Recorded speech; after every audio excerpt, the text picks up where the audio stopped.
Hi! Today on Read Along with Rinkes, we are going to be starting a new chapter book, and we are going to be starting Fenway and Hattie. Chapter 1. As soon as we got off the elevator, I know something is wrong. Our apartment has no mat in front. The muddy boots and fake flowers are gone. The doorway looks empty, abandoned, like nobody lives here. Who took our stuff? Intruders? Strangers? Squirrels? Fetchman opens the door, and I race inside. Nose to the floor, I sniff for clues, but all I smell are Food Lady, Fetchman, and Hattie. My own family. I rush into the eating place.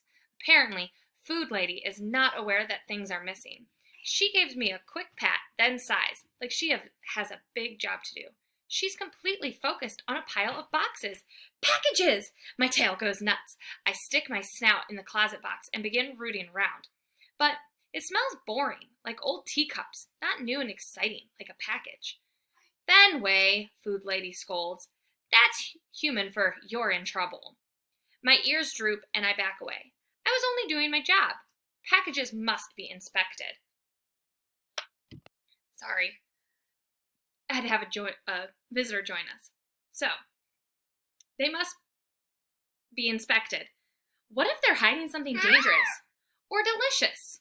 Fetchman smiles and kisses Food Lady's cheek. He speaks quietly and gestures a lot, like he's the happiest human in the world. What's he so excited about? Isn't he worried that our stuff's been stolen? Good thing my humans have a Jack Russell Terrier on patrol. We're obviously in trouble. In terrible danger. There's so much to do. I keep sniffing around, but I do not find one single clue. And no tasty crumbs or yummy drips either. Food Lady wraps noisy paper around the dishes and tucks them into a big box. She grabs crinkly bags of chips and pretzels and cookies, cans and jars too. Pretty soon, the cabinets are cleared out. Hey, wait a minute! What are we supposed to eat? I must warn my short human. I race to her room, barking the whole way. Bad news, Hattie. We're going to starve. But when I get there, she's surrounded by boxes too, and she looks miserable. Probably because she couldn't come to the dog park.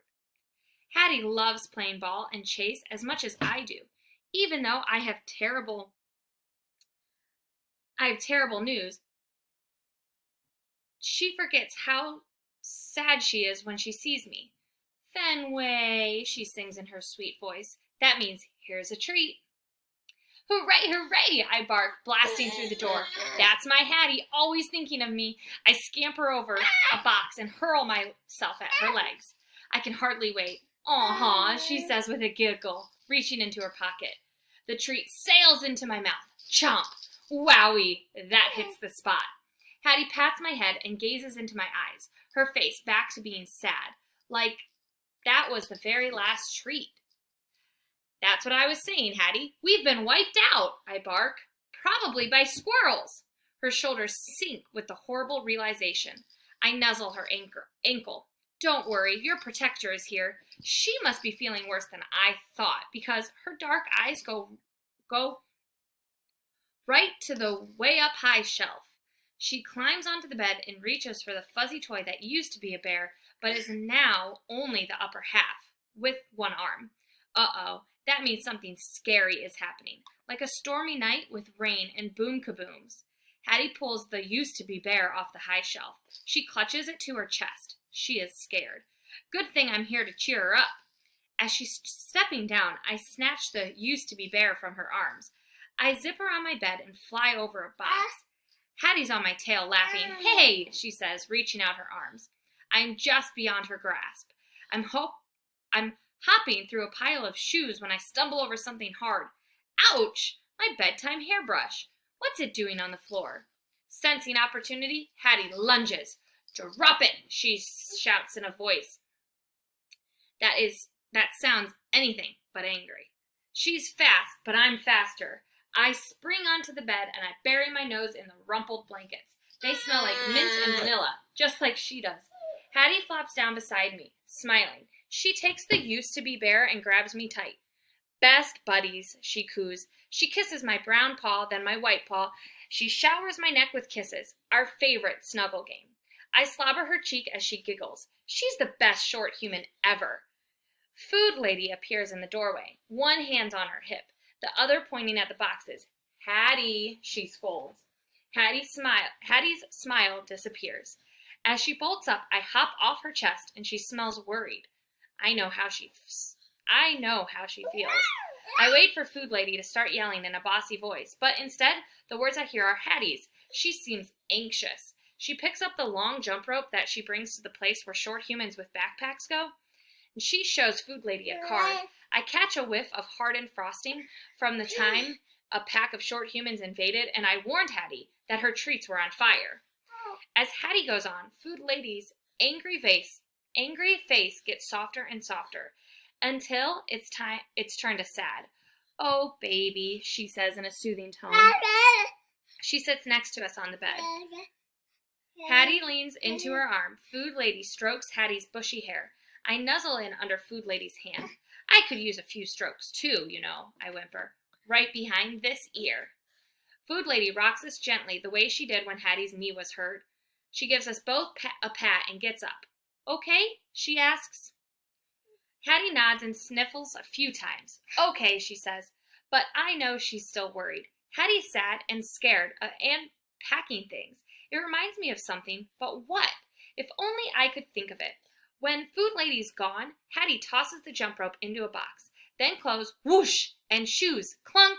She picks up the used-to-be bear and squeezes it tight.